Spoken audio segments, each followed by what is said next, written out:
This little, well play-worn casting is a Lesney No. 51 Albion Chieftain, which was produced from 1958 to 1963. I recently received this from Matchbox Mark in a box of goodies that he sent to me. I really love this little casting, and I couldn't resist restoring it. So that's the direction this is going to take. You see, it has two posts, which is nice, and they're actually nice-sized posts. This is obviously well play-worn. Most of the paint is gone. First thing I decided to do, take it apart, and then I need to get the wheels off of here. The axles are a little rusty, so I soaked the base in vinegar for quite a while, trying to get rid of some of that rust. That was suggested to me recently on another video, another car I restored, and it was in the comments. So I appreciate those comments when they come through. I always take them seriously, and anytime a tip is there, I'm going to jump on it. And it worked really well here. It really helped getting this apart. So once I had this apart, you see I got the wheels off the axles, threw both the base and the body in citrus strip to get rid of the paint. Went over it with a buffing wheel. And I ended up drilling and tapping both posts on this casting. Again, like I said before, they're nice-sized posts. So I was able to use 256 screws on this, as opposed to early Hot Wheels had the super tiny posts that you had to use 172 screws on. This one I was lucky. I have a lot of 256 screws. And so I grabbed a couple shorties there, and once it was drilled and tapped, I ended up throwing those on there to hold it together. It's always easier when you can use the larger drill bit to do this. So as you can see, the casting itself cleaned up really well. I did end up going over it too with the wire wheel on the Dremel because of all the detail on those little bags of cement. You see, those are cement bags on the back of this. This casting was a Blue Circle Portland cement truck, which is also important because I end up making some decals for this. So once it's drilled and tapped, get the screws into it, that went really well. As you see, it's a very simple casting. There's no glass to it. There's the body itself and the base. There wasn't there was no damage to the casting. The casting itself was in great shape. It was just really well worn. So I throw it in isopropyl alcohol, and this again is just to clean up the casting, get it ready for paint, and get any grease off of it, any residue from the process of not polishing it, but buffing it and filing some areas down, not many, because again this is a restoration. Then it's ready for paint, and I love the Color Shot paints, as you know, so I went with the Color Shot white primer. For the concrete bags on the backs, it's the vintage lace, and then the Tamiya camel yellow. And once decals are on, the Color Shot clear sealer. Now I hit it with that lace paint first, covered the whole body with that paint. Well, before that I hit it with primer. Then went over it with the, as you can see, it's kind of a beige color. And now I'm masking it off with Tamiya masking tape. I didn't use the Tamiya Curves tape, even though that tape is excellent for masking castings. In this situation, this tape worked fine, as you'll see. But one thing that's great about the Color Shot sprays and the Tamiya sprays is they play well together. Color Shot didn't have a yellow for the truck, and so I ended up going with the Tamiya and didn't have any problems with the two different brands of paint. Sometimes it can be a problem, sometimes it's not, and this was a not. I had to come up with some custom decals for this. I looked online, found some for sale. It was going to take some time for them to get here. Um, these decals are very basic on the original casting. So through a combination of Adobe fonts and Microsoft Word and finding an original logo for the Blue Circle Portland Cement Company, I was able to pretty easily come up with a set of decals for this. Again, there's two variations of the decals.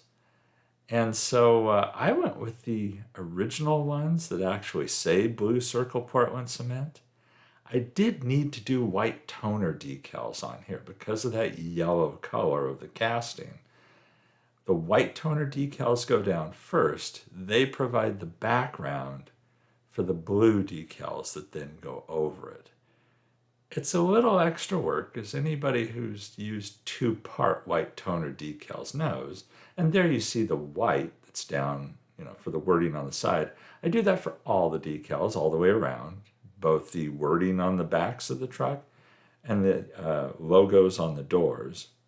Then I go over it with the blue decal, the color layer. That goes right over. And you try and align it as best you can, obviously, with the white toner decal that's laid down first. I'll give you a little better look at that here in a second, but you can kind of see right now how that goes over the other decal. Thankfully, Microset makes this work a lot easier than it might otherwise. And there you see the blue over the white. You don't really see the white behind it anymore, but it keeps that blue color consistent. It doesn't change it to, say, a green if you were putting that blue over the yellow background. While I'm letting those decals dry, I basically get the base ready for paint. Do the same process with the isopropyl alcohol, wipe it off. I didn't show the Color Shot paint that I used for this, but it was Color Shot Black Tie Affair, as I recall, is the name of the paint, which is just a black paint. The Color Shot paints are wonderful. I do end up cleaning the axles up. Like I said before, they were rusty. Letting them soak in the vinegar definitely helped. But then I go over it with a really light sandpaper just to clean these up. I throw them in the chuck of the drill and just spin them and let the sandpaper do its work. Let it clean them up. And then it's ready to throw the wheels back on there. I did obviously wash the wheels. They were pretty dirty too. So I washed those in warm soapy water. And then they're ready to throw back on the axles here. And I get all the wheels on. I end up throwing the axles on the base. I believe off camera I tapped the ends of those axles once they're on a little bit, just to kind of round over the end a little bit. And then just for a little added measure, I put a little dot of CA glue on the end of the axle as well. Maybe it's just my imagination, but it gives it a little more rounded look in a way, a little more finished look. And there you see it once they're on. It spins fine, give it the rolling test, rolls fine, and that's it. I did obviously clear coat the decals once they were dry. The front grille was the only thing painted on the original one, from what I could tell from the research I did. So I did that with the silver Sharpie. Again, both of those were done, the decals and the silver Sharpie were done prior to the clear coat that went over everything. This ends up with, I'm sure, a much shinier look than the original Matchbox casting, but I'm not going to let those decals just run wild and not be protected. One thing I failed to mention is after I put the masking tape covering the concrete bags on the back of the truck, I did shoot it with a clear coat prior to putting the color coat on the paint, prior to going with the yellow on the car or on the truck. It just gives you a little bit better line of separation on that masking. It adds a little reassurance that the paint isn't going to seep under that. It does roll. It rolls like an old Matchbox. Which is kind of why the Hot Wheels blew them out of the water when they came along with the red lines. Yeah, it rolls like a matchbox. So there you see where we originally started. Thanks again to Matchbox Mark for providing me with this casting. I love these old Lesneys, and I'm sure I'm going to restore quite a few of those that he sent. But that's where we started. Here's where we finished. Again, I was fortunate that the wording on the decals was very simple, and I was able to find that old logo for the doors. I have to say Adobe fonts, even though that font looks fairly basic, using Adobe fonts to find the proper font for this is also a help. It really narrows down the possibilities. So there you have it. I hope you like this little restoration. I've got something coming up on the bench that I'm hoping to finish by next weekend, and that should be interesting too. That has a custom decal set for it as well.